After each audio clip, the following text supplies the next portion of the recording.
Assalamualaikum warahmatullahi wabarakatuh. Perkenalkan, nama saya Vidya Mas Adinda dengan NPM 21351551628. Di sini saya akan menyampaikan materi dari sistem perencanaan, planning dan program, yaitu planning, programming, budgeting system. PBB harus bisa melaporkan semua hasil program, bukan sekedar pengeluaran yang telah dilakukan, yang sudah dikeluarkan. Pada konsepnya, PPBS dapat mengidentifikasi struktur program, analisa program, dan analisa cost dari masing-masing program. Implementasinya, proses dari PPBS itu dengan menentukan tujuan umum dari unit organisasi, mengidentifikasi program, dan kegiatan evaluasi cost benefit dari alternatif program, dan lain-lain. Karakteristik dari PPBS fokus pada tujuan dan aktivitas program, mempertimbangkan semua biaya yang terjadi, dilakukan analisis secara sistematik. Pada kelebihannya, PPBS dapat memudahkan pendelegasian tanggung jawab dari manajemen puncak, menghilangkan program yang overlapping dengan tujuan perusahaan, dan mendorong alokasi sumber daya yang optimal karena menggunakan teori marginal utility. Kelemahan dari PPBS berorientasi pada statistik, mengabaikan realita politik dan organisasi sebagai kumpulan manusia yang kompleks, dan masalah teknis bersifat program yang lintas departemen. Kerangka yang logis dalam penyusunan anggaran itu pada strategi biasanya dituangkan dalam sebuah visi misi dengan bertujuan formulasi yang pernyataan-pernyataannya kualitatif.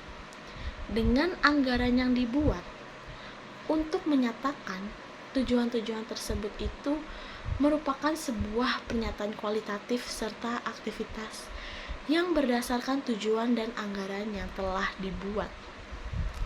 Tahapan dalam penyusunan program itu penetapan strategi organisasi dengan visi misi, pembuatan tujuan, penetapan aktivitas, evaluasi, dan pengambilan keputusan.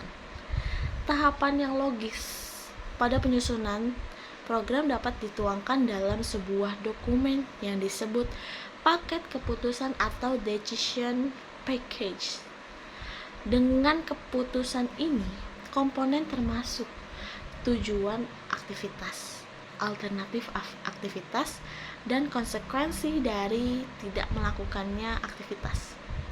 Kemudian ada pelaporan dan evaluasi anggaran dalam pelaksanaannya. Anggaran kinerja tidak dapat dilepaskan dari proses pelaporan dan evaluasi aktivitas yang telah dilaksanakan. Untuk itu, setiap organisasi harus menyediakan informasi mengenai aktivitas yang telah dilakukan dalam mengukur keberhasilan.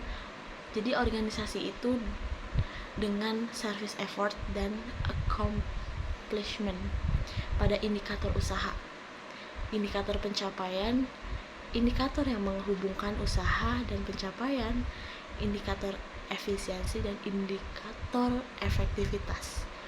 Critical success factors itu suatu area yang mengindikasikan kesuksesan kinerja unit organisasi. Pada penentuan indikator kinerja perlu dipertimbangkan seperti biaya pelayanan, penggunaan, kualitas, standar pelayanan, dan cakupan pelayanan.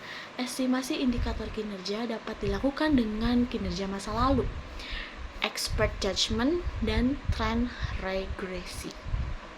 Sekian penjelasan dari materi-materi sistem perencanaan, planning, dan programming. Mohon maaf apabila ada kesalahan. Wassalamualaikum warahmatullahi wabarakatuh.